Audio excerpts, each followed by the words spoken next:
Welcome back to the Vendor Table, presented by Aftershoot, the AI culling, editing, and retouching program designed to give you your time back so you can focus on the important things. Hello, Lauren. Hiya. Hey. How you doing today? Hey. What's up, Bangs McGee? How you doing? I like them. All right. They're good. Yeah. Yeah. Nice. I think they might need to be a little shorter. Okay. All right. I think they look good. They're poking me in the eye. Yeah. I was going to say, Bangs just would bother the fuck out of me. They're okay. This is the season to have bangs. Okay. As a curly girl because Why? there's no humidity Oh, okay. and heat. Gotcha. See, So you don't have to they worry don't about go this all, shit. Ugh. you know? Yeah. Gotcha. It's dry. This is good hair season. Gotcha. So this is the time to have them. You like that. Okay. Yeah. I like that for you. I like that for you. Okay. Thanks. Very happy for you. I cut off 3 inches of it. Yeah. It just full of variety over here. You Always. always surprise me on the show. Yeah. However, I will say I did go back to my previous color. So last time we recorded, I had a little bit of a reddish. And Yeah. I wasn't a big fan. I think this is the one. This is the one that's going to stick. Okay. I'm happy for you. Thanks. I've seen you every color under the sun. I know. I think you should do one day just go full on silver. I don't know why. I could see you rocking that for something for a minute. I have this epic battle with myself every year about whether or not I want to grow out my gray hair. It's just that awkward, in between stage of having big gray roots because I do, spoiler alert, I am fully gray under this. It's pretty bad. And I would look like a little granny, but I think I could rock it. I think I could. I mean, a granny look, huh? Yeah. Would you ever chop your hair? Go Bob style? I did. So my hair now is 6 years of regrowing it after having a bob. Oh, yeah? I've had a I don't bob. think I could picture you with a bob. I've had a bob. I've had a pixie cut. Wow, I can't picture you with that. That's Wouldn't recommend. Before I met you. Wouldn't recommend the pixie cut unless you're really committing to the pixie cut for the rest of forever. Because growing out a pixie, you have a mullet. Oh, really? Yeah, Oh. I had a tail. Did you? Yeah. Because I was also a broke college student. I was like, I can't afford to cut my hair. I gotta deal with this.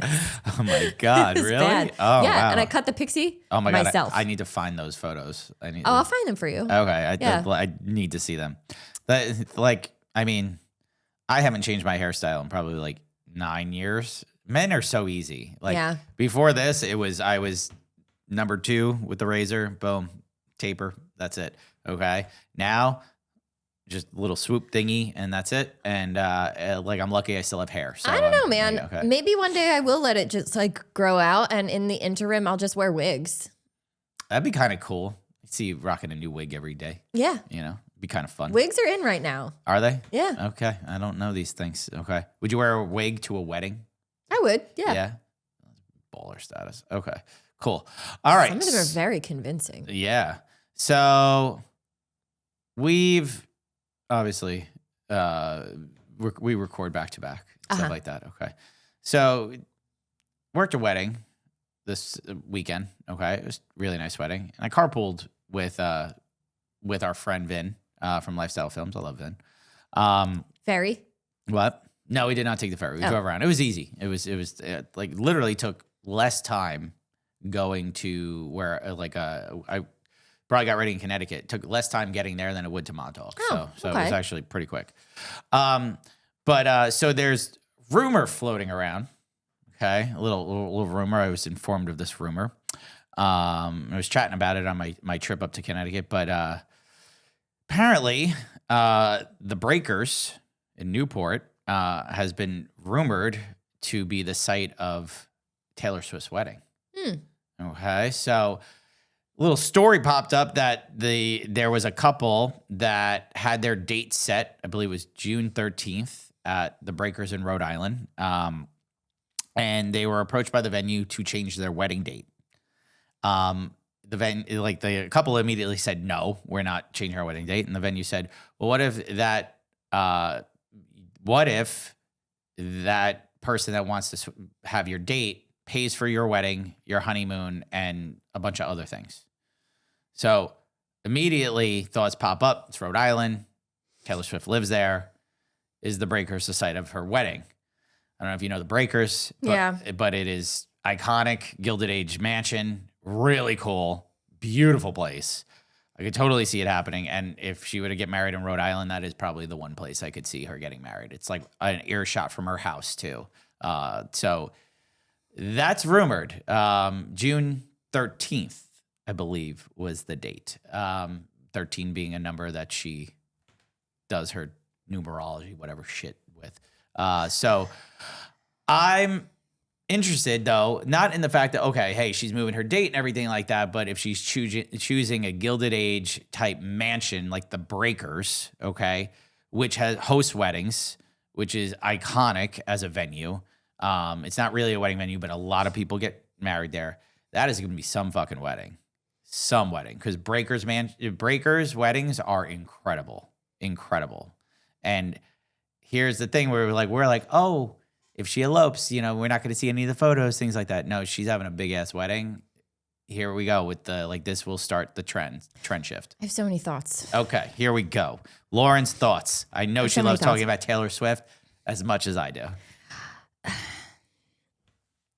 It's okay. So initially the first thing, I'm going to go in order of how my brain processed all of this. First, that tracks, right? Yeah. Like the Breakers seems like a spot that Taylor Swift would pick. Yeah. I said in my last, when we originally talked about it, it's got to be someplace with history that looks kind of like old.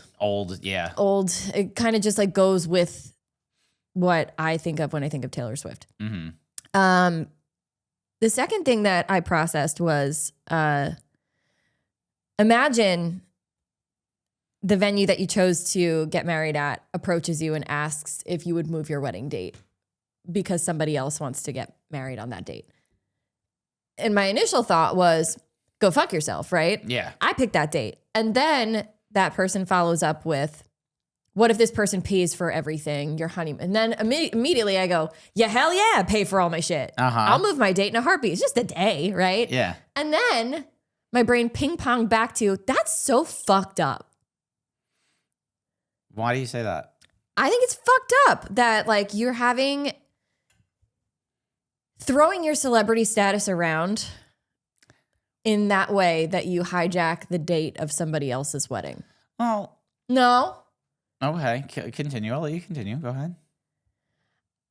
I don't think it's right because if it was anybody else, we'd still be like, that's fucked up. Okay. You're entitled to your opinion. She could have chose any date. She had to pick a 13 because it goes with her numerology. I don't know. Okay. This is all alleged. It's alleged. This is alleged. This is all alleged. Okay. So again, if it is, it could be Taylor Swift. It could be another celebrity, right? Some dates are meaningful to people. Okay. And in sports, we have there's a lot of a big free agent. Okay. For example, will get signed to a new team. All right. And that free agent from their old number was let's say 13. Okay. And they want to go use 13 on the new team, but there's somebody occupying that number. That free agent usually approaches that person and says, hey, I really want to wear that number. I'll buy it off of you. And sometimes they say no. The person that's wearing the number will say no. Sometimes they say yes. Ridiculous. But there's a lot that goes into it. It's lore, superstition, just a number they like. Okay. There's a lot behind behind certain things. Personally, if fucking I got approached that somebody's going to pay for my wedding, all of it at a historic mansion and pay for my honeymoon anywhere in the world, pay for all my guests. If my guests book travel, pay for all of that. Okay. Make sure no one's misplaced, cover flights, all that shit. I'd say, fuck yes. Anyone 100% yes. Anyone would, because we're not billionaires. Okay. But I also don't think it's wrong of her to approach a person and be like, hey, that's a date she really wants. What if it's an anniversary? What if people choose their wedding dates around special days and numbers and all that stuff all the time. Okay. Yes, she's throwing her celebrity status around, if this is allegedly true, to get the date she wants.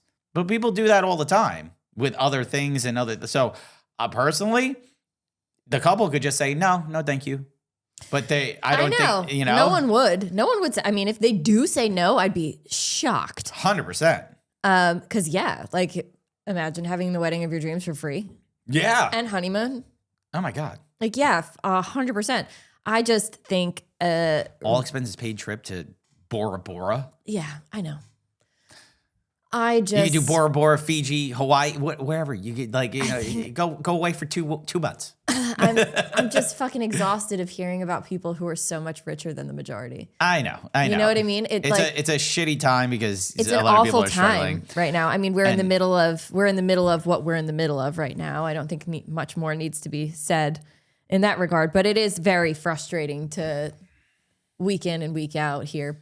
Yeah, people are renting cities and shit for their wedding days, and meanwhile, like it's a like lot. Yeah. So, all right, this kind of bridges into the next topic because now we're in 2025. We have a new generation getting married, Gen Z. Okay, last year we talked a little bit about Gen Z in the wedding industry. Okay, what was expected, like what they were expecting, trends, things like that. What we're looking. We talked all about it. We had some viral moments from that episode, and now we're a year later. Okay. And a year and a half later, actually, since we recorded that episode. But what we're seeing and what we're hearing and also what's being reported is that Gen Z is doing things much different. But does Gen Z have higher expectations for weddings than any other generation? Now, I personally believe, yes, they do, from what I could see. But is that due to cost? Is that due to upbringing? Is that due to just the climate, the times, things like that?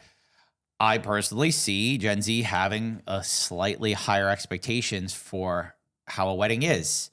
The social climate is a big factor. Social media is a big factor because everything's out there. I was going to say, I think a lot of it has to do with the amount of information thrust in their face on a regular basis. You think so more than anything else?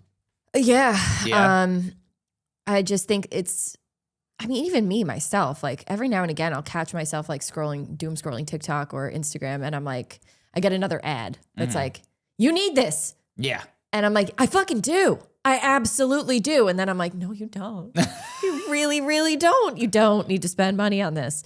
But it is hard, like to constantly be seeing this many advertisements and influence from people who are like, you're just like me, wear this or buy this or do this. And it's the influencer generation. I also think they have higher expectations due to the cost of weddings being what they are. Yeah, no, you're right. You're spending a lot of money. You're investing a lot of money in a day. And, it costs a lot. So you're spending a lot of money. You kind of have a higher expectation about how things are. Sometimes when you're not expecting, like if you're not spending a lot of money, you kind of, hope for the best kind of thing, right? But a lot of wedding vendors cost a lot of money.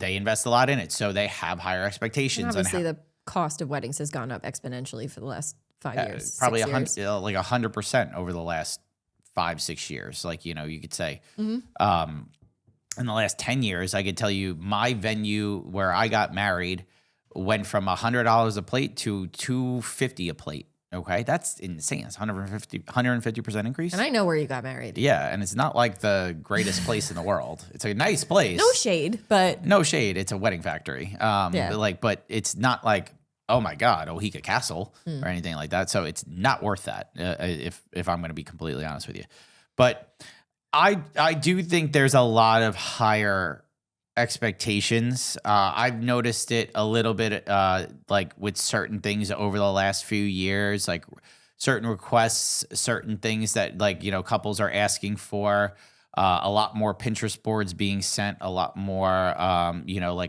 wants and needs on a day. A lot of Gen Z are now looking at social media and things they want on their day. over than just experiencing their day. It's one of the things, man. I like, we talked about this a few times, but like, I feel like this generation thinks a little bit too much about what things are going to look like instead of living in the moment on their wedding day. I also think there's two halves of Gen Z. The one half is the young couple that very much wants to keep up with their friends and like really show off. Yeah. And then the other half is they're not getting married. Mm-hmm. They're waiting. Or they're eloping. Or they're starting families, and they are prioritizing different things. So it's like, it's one extreme or the other. Yeah. They're just either not getting married and holding off, or they're in strong competition, or maybe not competition. Competition isn't the right word, but they want a showy experience. Yeah. And I could be completely off base here, but that's just kind of like what I'm seeing. Yeah, I've noticed that too. It's like kind of all or minimal. Or like it isn't. There's really no in between anymore. I feel like the weddings I'm shooting are either very large scale, lots of opulence, I guess. Lots of stuff, lots of detail, a lot of focus on the detail, stuff like that. And then ones that are very minimal and just like about just getting married, but having a cool location as the backdrop. A lot of restaurant weddings. I've done a lot of city hall, like cool city halls. Hartford City Hall I did twice this year. I'm doing it one more time, focusing on small gatherings versus large scale events. But then I've done ones that are very large scale and have incredible moments and things like that, and have a lot of styling behind it. So I'm not seeing the in-between anymore. No. I'm really not. And maybe it's just the level that I'm at in terms of price and all that as a vendor. Maybe that could factor in here, but I'm not seeing the weddings that are kind of like the standard wedding. I don't want to say cookie cutter, but like the standard wedding. The standard wedding. I had a standard wedding. Yeah. So like I don't see too many of those anymore. No. Maybe they're just elevated. Maybe they're just elevated though, because the standard wedding maybe now has a little bit more of a luxury presence behind it because of the demand from. Again, we're talking East Coast. Yes. Okay. We are talking East Coast. We are, in a market that but I've said this before. New York is like kind of like. It's the wedding hub. It's like a catalyst market. So like.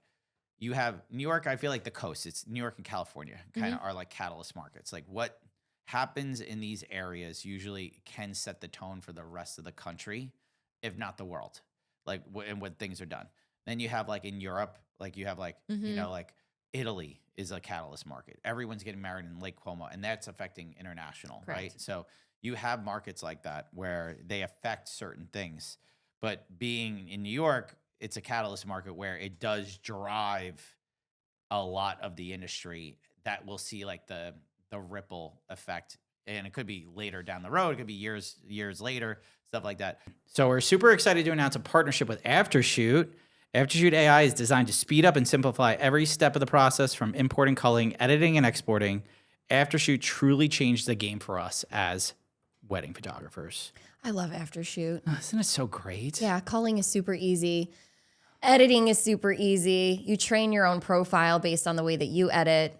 It's so good. You know what my favorite part is? What is it? Unlimited edits. Isn't that great? Like, it's just you pay one price per month or per year. You're locked in. Amazing. Edit as much as you want on the go. Like you could be on an airplane and it works. Okay, I changed my mind. That's the best part. Like love that. Like you be on the go. You don't need internet to work the program. It is so simple, so easy to use, and it's incredible. And I think you guys should try it out. You can cull thousands of photos in minutes with AI that helps identify the best selections.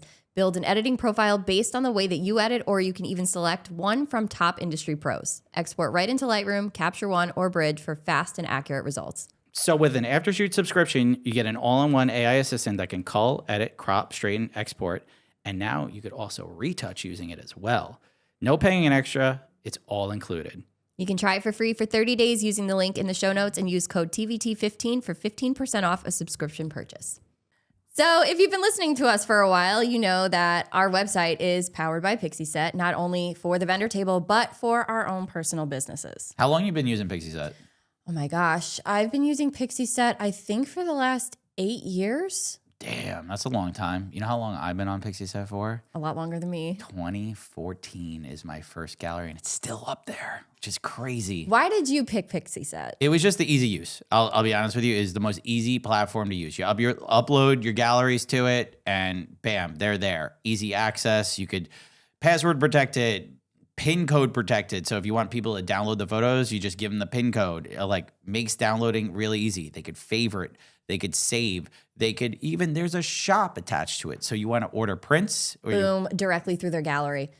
I remember choosing it specifically because it was like an all-in-one situation. Like I didn't have to get a separate website. I could just do everything in one spot. So I built my website. I have the gallery delivery. I could blog. It's got everything. It really does. It has everything that you could ever ask for. I moved when they started website building. I moved my website over to a Pixie Set website. It's so easy, drag and drop design. They have so many features that they release all the time. The templates are great too. So if you need a starting point, they have all these templates to choose from. Examples, fonts, styles, colors. You could change everything. It honestly is the most incredible web design thing, and it makes it easier because I'm not a web designer. I don't know how to design things, but Pixie Set makes it easy. Plus the Studio Manager. Oh my God, Studio Manager. So if you need like a CRM or a Studio Manager portal, they have one. Everything's included, and we're super excited to partner with them. Our website's powered by Pixie Set. It was kind of a no-brainer. And yeah, it really is. Vendor table, powered by Pixie Set. Powered by Pixie Set.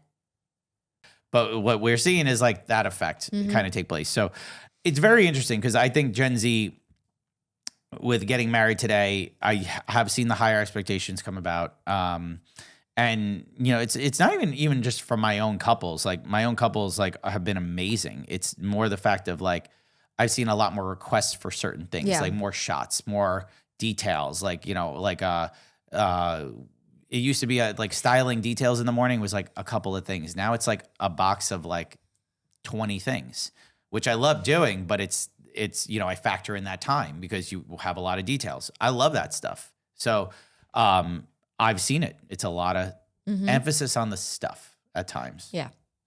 What's your take? Is that your take too? I think that the details are more important than ever to everyone. Do you think that should be though? No. I like meaningful things, meaningful details more than anything else. Yeah. You know, like I'm kind of loving, like we talked about this, but like if a detail is meaningful to you and it's incorporated in your day, like you said, like the bird thing, like the bird thing. Yeah, that was like really cool. I like that. And then there's like it's like symbolism throughout the day kind of thing where there's like that. So I love that stuff where it's like Noelle and Andrews, like when they incorporated themselves into movie posters. I thought that was so cool because they were movie people. Yeah. And like you guys don't even understand. They had like a whole like museum looking display of like pieces of their like first date, like what they wore on their first date and shit. It was so cute. I'll post those and to so meaningful. TikTok. Use this audio. But like it was so different, unique, but in a way that they didn't. It wasn't just for show. It was to like actually inform guests of like who they were as a couple. And I just thought that was so unique and different.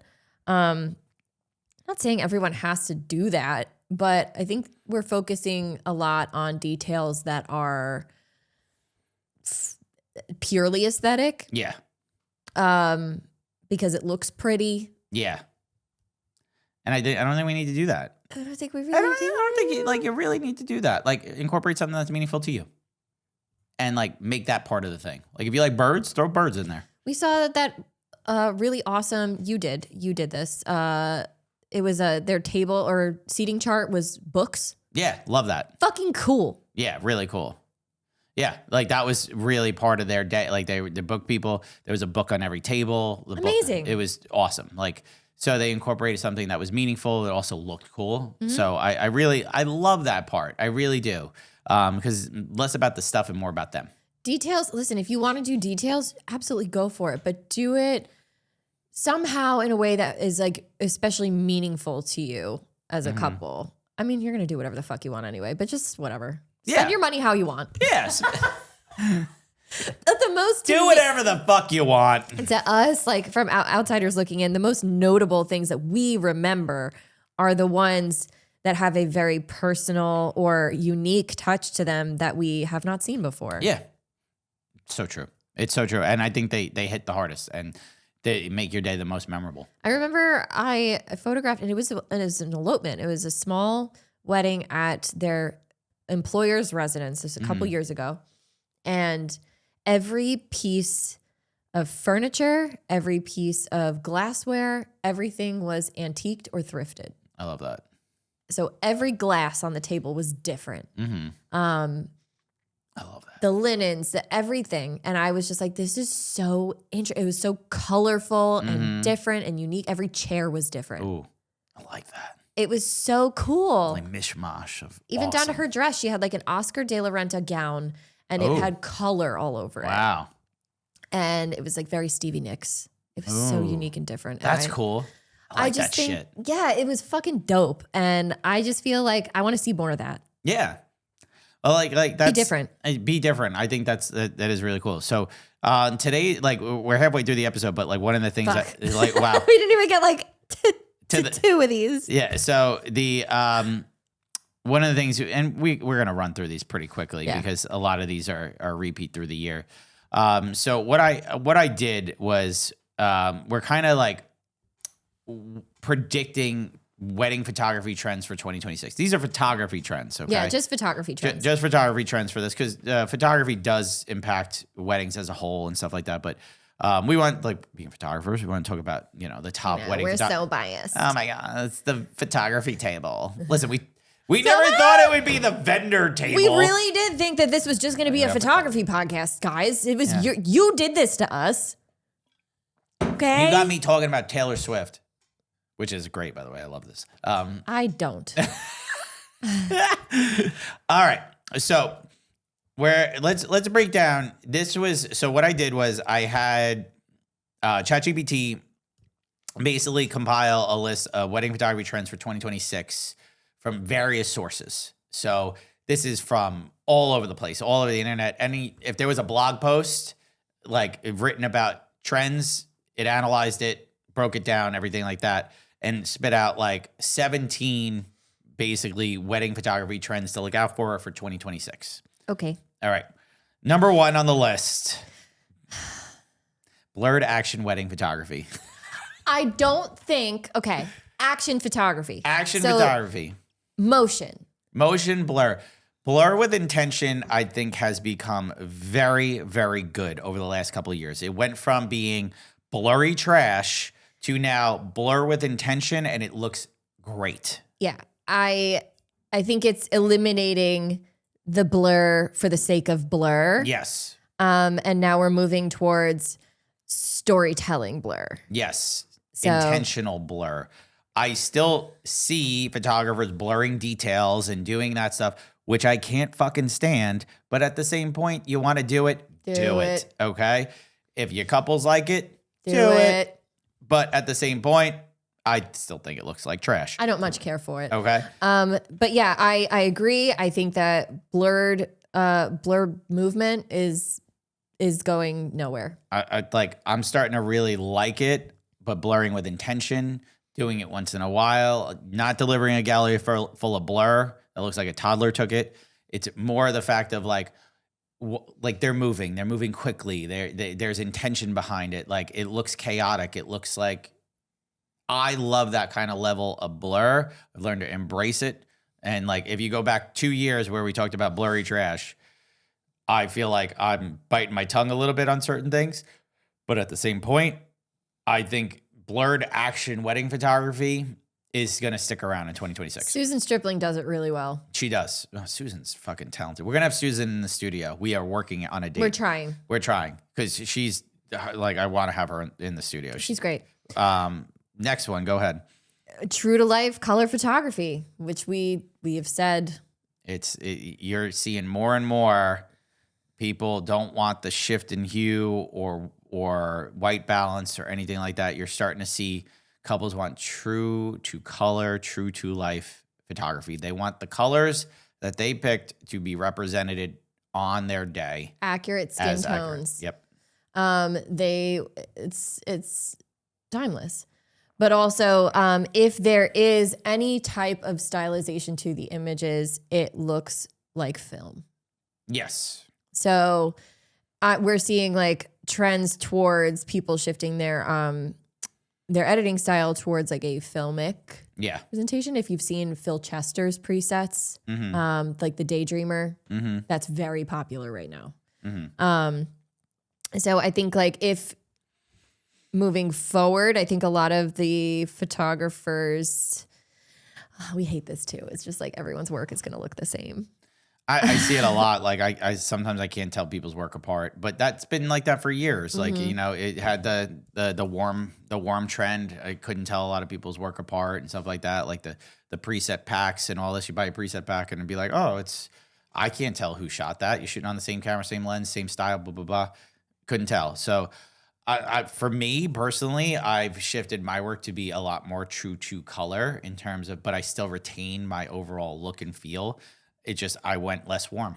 Yeah. So I used to be a little warmer. I also went less warm. It is nice to see. Like it is really. I look at my work today and I'm really happy with how it's going.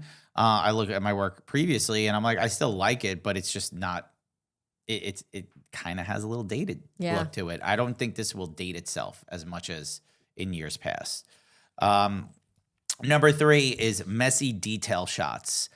I kind of don't see this as a number 3 most popular thing. Really? I do. I just like when I think of messy detail shots, I'm thinking the late night flat lays. No, I'm thinking I'm leaning towards the look of it just kind of being thrown together. Oh, like a chaotic flat lay? Yes. So, I do like that. And as somebody that styles flat lays, I kind of am like, I kind of love that. This is great news for me because that's what I do.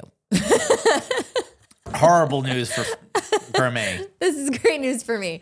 I just like to, ask even Jake, like when I was second shooting for you the last time. Yeah. I was like, you know what? I'm just going to on the board and I was like going to see how it lands. Yeah.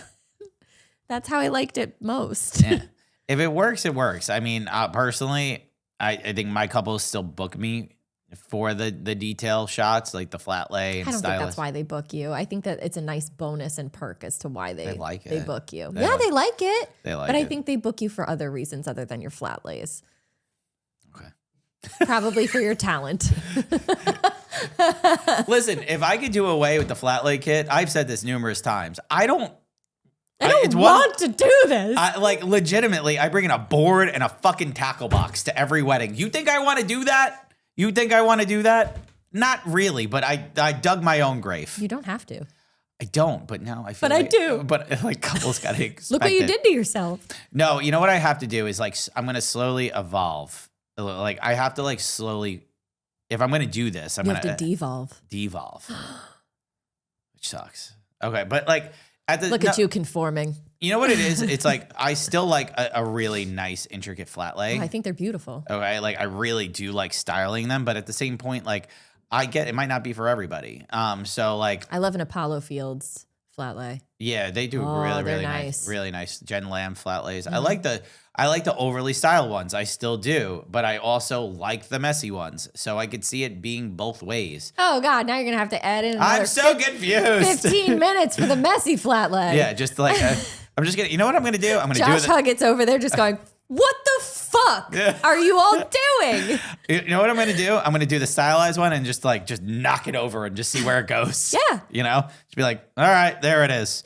But I guess I was thinking maybe I was seeing this as the late night flat lay stuff. I haven't got as many requests for those. No, I haven't either. I'll do them if they have like some. I'll just walk up to their table, and if I do the Polaroid thing, I'll throw the Polaroids on the table. Yeah. after cake, they've got a piece of cake on the table. I don't know. Some stuff like, if there's like interesting stuff, I'll do it. Yeah. But can you guys stop putting rings in the food? That's weird. What? Yeah. You see this shit? Like people are actually putting the rings in the cake. Don't do that. Don't do that. That's weird. Oh God, that's gross, by the way. Don't put rings in the cake. I'd be so pissed. Yeah. If I was the bride and groom and you put my ring in food, don't do that, guys. Don't do that. Yeah. No, I've seen it. And I'm just like, why are you doing that? Do you know how difficult it is to clean food out of rings? Yeah, no. Oh, God. No one wants like sticky chocolate cake on their wedding ring, on their brand new wedding band. Don't do that. Don't do that. All right. Indoor engagement sessions. Yes. I love it. I've done a lot of them this year and I love it. 100%. Yeah. Great trend. I agree. I think that is becoming so much more popular to do an indoor engagement session. And you know what? I'm fucking for it. I love it. Natural light photographers are shaking their boots a little bit. You got to learn flash, guys. Got to learn lighting. And guess what? Don't just do direct flash. No. Come on. No, get creative. Take a lighting course. It will benefit you. You'll get better. I think this movement is really good. If you get a good location that is great natural light, awesome. You could just shoot natural light. But this is enabling photographers to get more creative and be more inspired. Some of my best shots of the year have been indoor flash photography photos. So I think getting a little bit more uncomfortable in certain cases and learning things. If you're nervous about it, try continuous lighting. Yeah. At first, okay? Try an LED panel. Get an LED panel, get a Fresnel, like a nice LED, a spot or a floodlight. That'll just help you. One light. That's all you need. One light. That's all you need just to start it out. And it'll get you more comfortable that you could use continuous lighting. You could see what you're getting and everything like that. And then start working flash into the equation, learning flash. So if you're nervous about it, LED is a great way to start. I know it's intimidating. It's such a worth it, skill to have. You know? Yeah. I'll sing off-camera flash praises from the rooftops. Yeah. The day that I learned how to use flash off camera was the day I became a much better photographer. 100%. Same here. Same here. I can shoot in any conditions, no matter how difficult. And it's second nature. You can look at a room and immediately know your settings. Yeah. And it's nice. It adds a little bit more value to you as a photographer. So I don't want to hear it's not my vibe. Yeah, just try it. Give it a shot. It might what if become it is? your vibe. Might become your vibe. So, and engagement sessions, indoor engagement sessions are a great way to start learning that. I have one coming up in a 300-year-old house. Nice. And I am so fucking excited. I love that for you. So excited. It's like a Victorian house. Oh, I love that. Wow. Hey, take it easy over there. No. Do I have any indoor ones coming up? No. I love the mansions though, like shooting inside mansions and stuff like that. It's a vibe. My most liked photo this year was inside a mansion, doing really cool flash work. All right, next one. Old school disposable cameras. All right. So we had. You're right. Yeah, I want to talk about this for a minute. Okay. We had posted a clip from one of our recent episodes where we were talking about it was me. She was going, yeah, I'm not doing that. I'm not doing film. I'm not shooting film, right? I balance too much in my brain. And we had a conversation about disposable cameras and people were like, it's disgusting that you would even talk about disposable cameras in the same conversation as film. It's film though. Relax. It's film though. Who fuck cares? Who cares? Who cares? It's still a tangible film product. There's a fashion photographer. His name's, I believe, Russell James, who photographs Victoria's Secret models. And he actually uses a disposable camera at times that literally makes covers of Sports Illustrated and Victoria's Secret and all that stuff. It's a tool at the end of the day. And the photographer ego is one of the biggest I've ever encountered. And for everyone who is a professional photographer, and that's what they do for a living, I beg of you to read up on your history and remember that originally the camera that sits in your hands right now is because Kodak made it accessible to everyone to be able to take photos because it was too expensive for the regular everyday person to have their own memories. Mm-hmm. So doesn't matter what you're holding. If you are taking a picture, you are a form of a photographer. Yeah, I just think disposable cameras at times are fun, and they give you a unique look on the day. It's nostalgic. It's fun. Like they're easy. They're easy to get developed. And if you want to add a little element of film to your collections, or just like personal stuff, why not do it? Why not? And like maybe even just throwing that in as a freebie to your couples, because they're like $20 a camera. Give one to them. Yeah. Like, do you ever see, there's an account on TikTok called Life on Film, and he literally like goes to the airport, hands somebody a film, and like, mail it to us. They mail it back. And he does the video. And I think that's like, it's all with a disposable, and the photos turn out great. They're fun, and they're, I like the old school vibe. So everybody calm down. Go for it. You're not better than anyone because you shoot film. So the next one is lifestyle, engagement, and wedding photos. Lifestyle, I mean, that's just a style of photography, which I think is like, what I've seen a little bit more is like, this like documentary meets editorial style photography. There's that guy Lenzel's World or whatever. He talks a lot about like fashion trends and things like that, like in the wedding industry. He's really great at breaking down certain things. Like it's like the style of like posing versus this and that. And I think that's what this is leaning more towards, is like lifestyle is a little bit more of a natural free flow. That's my style of photography. That's actually like how I interpret my imagery.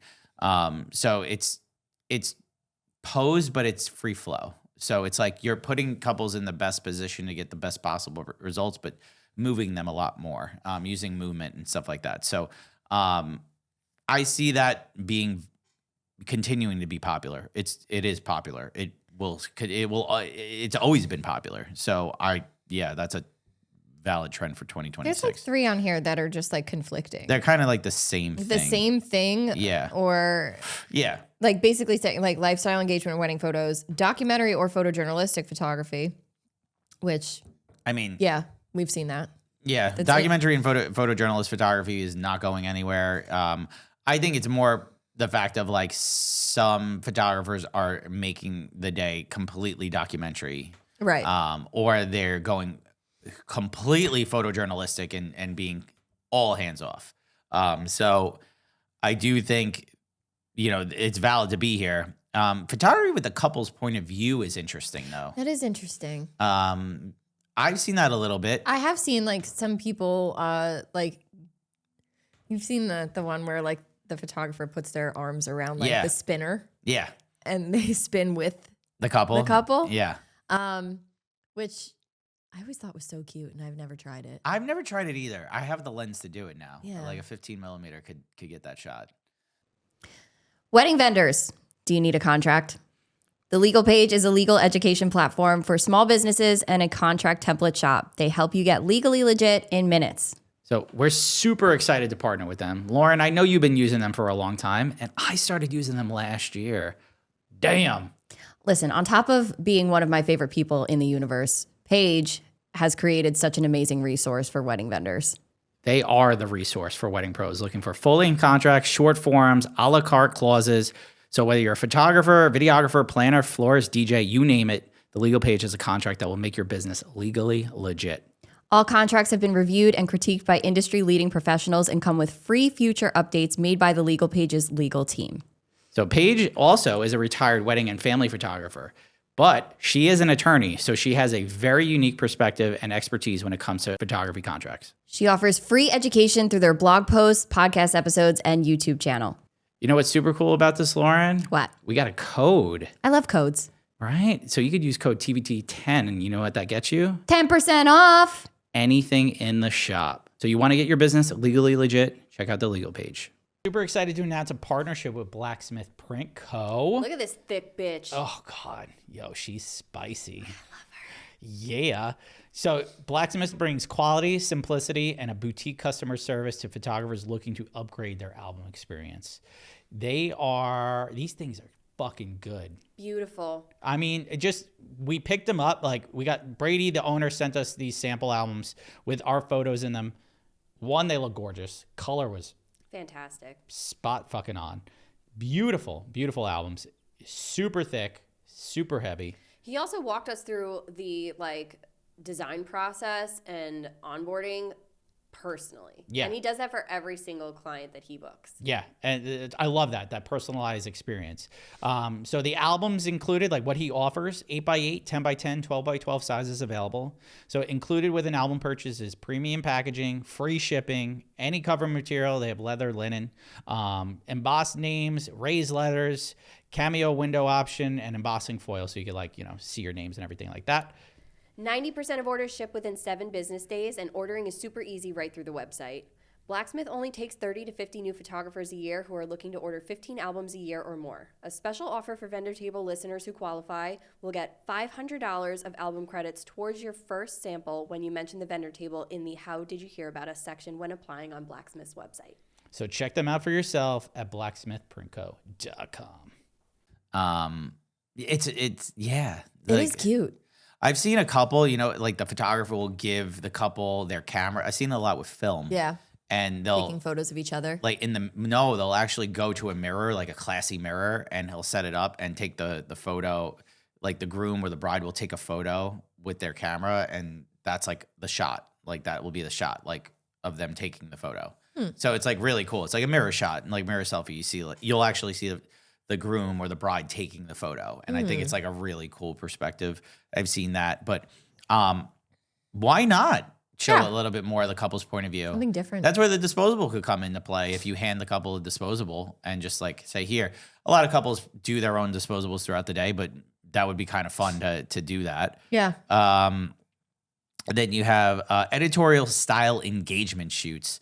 That's where I think the Lenzel's World type stuff is coming about, is like this editorial kind of like higher fashion look. Like I've had some brides wear some banger dresses this year. Like, and the grooms wear like tuxedos and stuff and just like really classing it up. Also seeing like hotel. I love a hotel. Yeah. Just did one. Museums. Yeah. Very popular locations for these types of shoots, like very elevated, luxurious kind of. But even like the hotel ones, like photos in the elevator, on the bellhop thingy. Yeah, cute. The cart. Oh, that's a cute shot. Yeah, I should have did that one when I did a shoot at the William Vale in Brooklyn, and really stylish venue overlooking Manhattan. Really cool. I could see that, like editorial style wedding photography though. Like that's also technically like you need to know how to shoot that style. Yeah. It's a little weird. It's a little quirky. Yeah. And it kind of brings in a lot of elements in there. A lot of wide angle. Wide angle has become very popular. Yes. Wide angle photography has become very popular. Someone was griping about that. Who was griping about that? One of our friends was.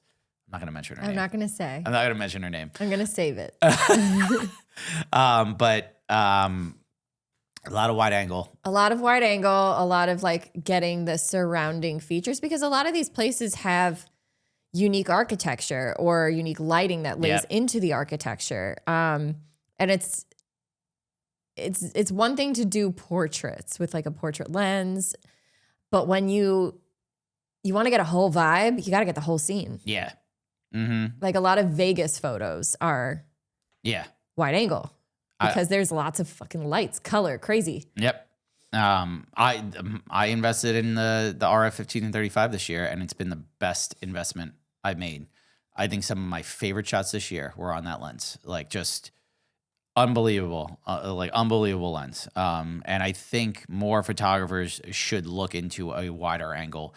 And when I say wider angle, below 24 millimeter. And it's a nice tool to have in your kit, and great for landscape too. Great for landscape, great for like church portraits if there's like a really epic looking church, for ballroom shots if you are into that, which I am. And anything with like a cool architecture scenery. Yeah. You always want to makes for really cool composition. I don't know if you felt this way, but I always had to challenge myself to be wider. I always wanted to be wider. I always want that one wide epic landscape shot. I always try every wedding to get one, but now with that lens, it made it easier to achieve. Yeah. Over the last couple, I want to say the last 5 years or so, I've like really tried to use a wide angle at least once. Yeah. For some kind of something. It doesn't work for every wedding. Yeah. Doesn't work for sure does for a dance floor though. It's great for a dance. That's the one thing is like if you got a packed out dance floor and you got like a 15 millimeter, it's great. Oh my God, it's amazing. All right. One of the film photography in general, okay, has made its resurgence over the last couple of years. Nostalgia drip has been real. These couples love it.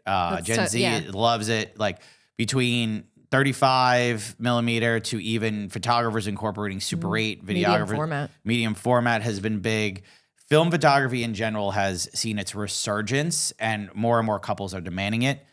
And I think more and more photographers are getting requests for it, even if they don't shoot it. So this is something I think every photographer is probably going to have to start looking into, is doing some form of film photography is just going to elevate your client experience. What's your take? Yeah, I've been dreading this.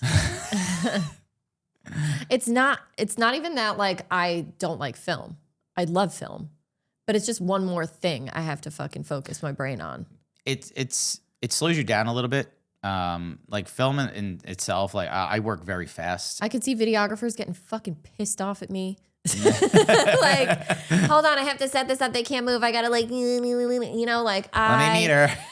God, I don't want to do it. And that's why I do my like little Polaroid things. It's like a tangible item, which is another thing on this that we are going to talk about, but just something that they get to hold. Yeah. Which again, like wedding albums, not as popular as they used to be. Not as popular, but don't know why. They're great. They should be. I'm actually going to do a TikTok about it. They are great. The why you need them. And Blacksmith, Print Co. Like if you guys need a good album design, absolutely hit them up.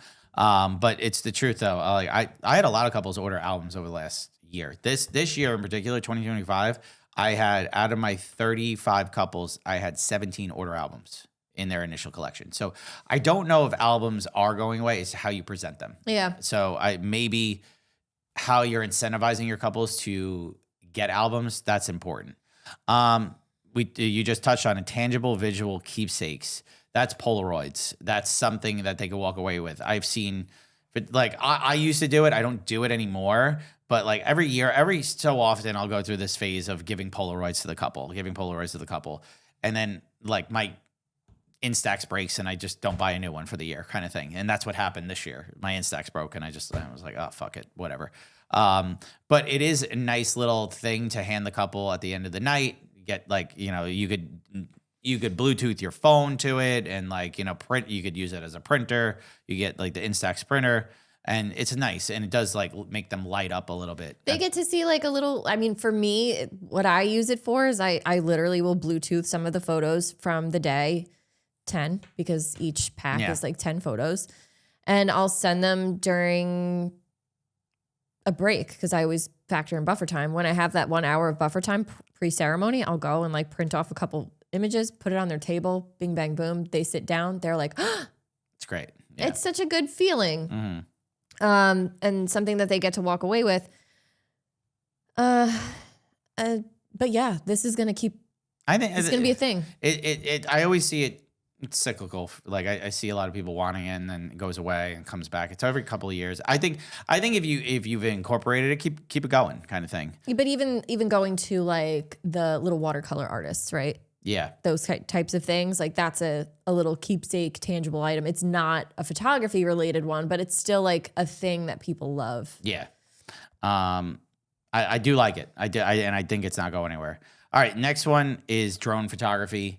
So drone photography has elevated people's work over the last few years, like since the advent of the drone and everything like that. Now, here's the thing with drone photography. Okay. You should be a 107 licensed pilot if you're doing this commercially. If you're not, you're technically doing it illegally. Mm-hmm. Okay. And you shouldn't be doing it, especially at our wedding day. Get fined. You could get fined. It could be bad. So I think if you want to incorporate drone photography, do it through the right channels, do it the right way, stuff like that. If you want to incorporate it to like an engagement shoot and stuff like that, even that, because you're doing it commercially. And also you got to know if you're flying near airspace. Yep. You should know and stuff like that. Like you get in trouble. The only time I ever like have a drone popped up on a wedding day is if I pretty much know the videographer is a 107 licensed pilot and I have him snag me a couple of photos. It's usually my guy Ben who snags that stuff. I'll do stuff for my personal use and things along those lines. But like at the same point, like my 107 lapsed, so I actually should update that. If you're looking for a really good drone course and everything like that, my friend Emily Caston, she's her nickname's like the Drone Angel and everything like that. She has a course. I've known her for like 10 years. She's an incredible drone pilot. I'll actually put the link in this episode if you want to learn more about drones. She has a whole course about like making money with drones. She helps you like get your 107. She's like an incredible aerial photographer. She flies off boats and does like captures blue whales and stuff like that. She's been a drone pilot forever. I've known her from like the Tiffin days and everything like that. And incredible pilot, will teach you everything, and she has a whole course, and I'll link it here for the episode if you guys want to listen and check it out. Direct flash photography is the next one. I love it. I don't see it going anywhere. People get hate on it, but I have now have every single one of my couples want direct flash shots. This is one where we're eating our fucking words. I never ate my words about this one. I like direct flash. From the beginning? From the beginning. I feel like we need to re-listen. I feel like I never hated it. I don't think I ever hated it. I think we just talked about how frustrating it is, how like we had to learn. I never hated direct flash. I didn't like it. I know you didn't like it. I never hated it. I actually love the look. I think a lot of my like hesitance with it is that a lot of it just looked so flat. Yeah, I mean. But now it somehow doesn't. I guess great. Because the flashes have gotten so much nicer. Uh-huh. Softer, more diffused, so not so shitty. Also, your editing style has changed a little bit. That's true. So I don't do it very much. I know people hate it because it's like direct flash. I don't direct like flash. The flash. It takes no effort. It doesn't. It's so fucking easy. And it makes people feel elevated. So it's crazy. So like I just shot a wedding and I was just like, I asked the couple, I was like, hey, do you guys want to take a couple of like, I call them paparazzi photos, direct flash shots. And like, I was like, it's going to make you feel like a movie star. Take all of 5 minutes to do. And that's all it took is 5 minutes to do. I was like, come over here. We're going to take the, no joke. They saw those photos and they're like, holy shit, those look so cool. It's literally the easiest photos you take. It's the easiest thing ever. Yeah. It just, like it's just a vibe. It's the vibes. Here's the tip. If you want to do direct flash, easiest way to do it. Widest lens you have, usually anything 15 to 24 in that range will get you that good like fashion paparazzi editorial kind of vibe. Direct flash, point the flash directly at the subject. Find your power source, like that, like what you want it to be, like everything like that. Zoom your flash to the highest it could go. I use a Pro Photo. Like that just has like a ring that zooms it all the way in. Some flashes go to 200 millimeters, others go to 105. Zoom it as far as you go, or you could use a grid. Just use something like that focuses the beam spread. So it basically has like a kind of like a spotlight feature. Shoot, have them walk to you. If you want like the paparazzi moment, just boom, flash it. Have it go crazy. Aperture 5.6 to a 6.3 around there. Shutter speed about 1/160th if you want, or if you want motion blur, you could do like 25th, 40th of a second. Add a little blur there. So that's it. Those are the tips. Easy. It's the easiest thing you'll do. I'll do a direct flash video. I actually have one on my TikTok if you want to learn about it. So, all right, last thing. Embracing Blue Hour. Have you embraced Blue Hour this year? I embrace Blue Hour every time there's Blue Hour. Yeah, I like Blue Hour. I used to hate it. What? I know. It's Mikey Sunsets. Mikey Sunsets did not like Blue Hour. Moment was over when Blue Hour happened. I like Blue Hour when I use off-camera lighting. Yeah. Because you really see that fucking blue. It doesn't alter their skin tones. It's photographers hate blue hour because blue hour messes with your skin tones because you want to see the blue and you want to get the vibes, but you have to keep their skin tones accurate. Get a flash. Yeah. Get a flash, get an LED. You know what, people, like, you see it, go on TikTok, but you see everyone using the G7X2, okay, that little, like, influencer camera.